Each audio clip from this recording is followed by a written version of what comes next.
Country Garden Malaysia, the subsidiary of Country Garden Holdings, is said to have laid off hundreds of staff since December 2019. Citing a source, edgeprop.my reports that this is believed to be a result of the company's recent restructuring exercise. It says close to 400 personnel were given the option to accept a severance package and leave within 48 hours or leave their jobs and negotiate for compensation later. The restructuring was reportedly announced through department meetings last October, and the company's mega development, Forest City, had apparently let go of at least 60% of its staff, comprising both Malaysians and China expats. More are expected to leave after the Lunar New Year, with another 2 rounds of downsizing in March and June respectively. According to edgeprop.my, an officer with the JB Labour Department said there was no notice of retrenchments from Country Garden Malaysia. Under the law, employers are required to report layoffs of more than 5 persons before shedding jobs or face fines.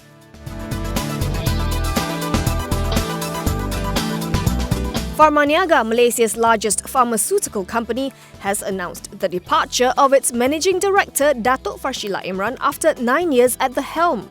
This confirms a report by The Edge earlier today. Pharmaniaga says she is pursuing her PhD and wished her the very best. It also confirmed that Muhammad Iqbal Abdul Rahman, the current Chief Operating Officer of Pharmaniaga, will assume the role of acting MD following Farshila's departure after her contract expires on March 31, 2020. Since December 2018, Pharmaniaga has seen several changes to its board. These include the resignation of its chairman, Tan Sri Lodin Wok Kamarudin, following the early mutual termination of his service agreement with Bousted as MD on the same day. Air France KLM is reportedly eyeing as much as 49% of beleaguered Malaysia Airlines, while Japan Airlines is said to be looking at a 25% stake. This is according to Reuters, which cited sources with knowledge of the matter. It says AirAsia Group and Malindo Air have also submitted proposals. One of the sources told the Newswire that the bids from the foreign carriers are more comprehensive and strategic. This is reportedly because both Air France KLM and Japan Airlines plan to capitalise on Malaysia's strategic location for their operations. Khazanah Nasional injected 800 million ringgit, if not more, into Malaysia Airlines last year.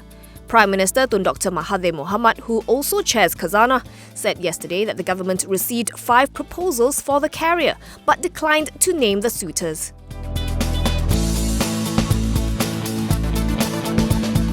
Axis Real Estate Investment Trust has identified 140 million ringgit worth of new assets to buy this year, continuing its acquisition spree that lifted its assets under management to over 3 billion ringgit in 2019.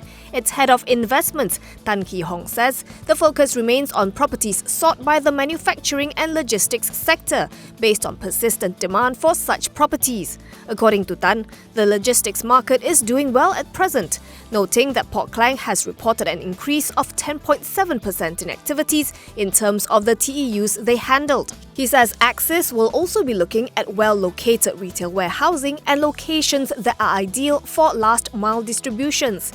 Last year, Axis REIT announced acquisitions of 8 properties, valued at over 300 million ringgit, including a property in Bukit Raja Klang worth 37 million ringgit that it announced on December 24, 2019.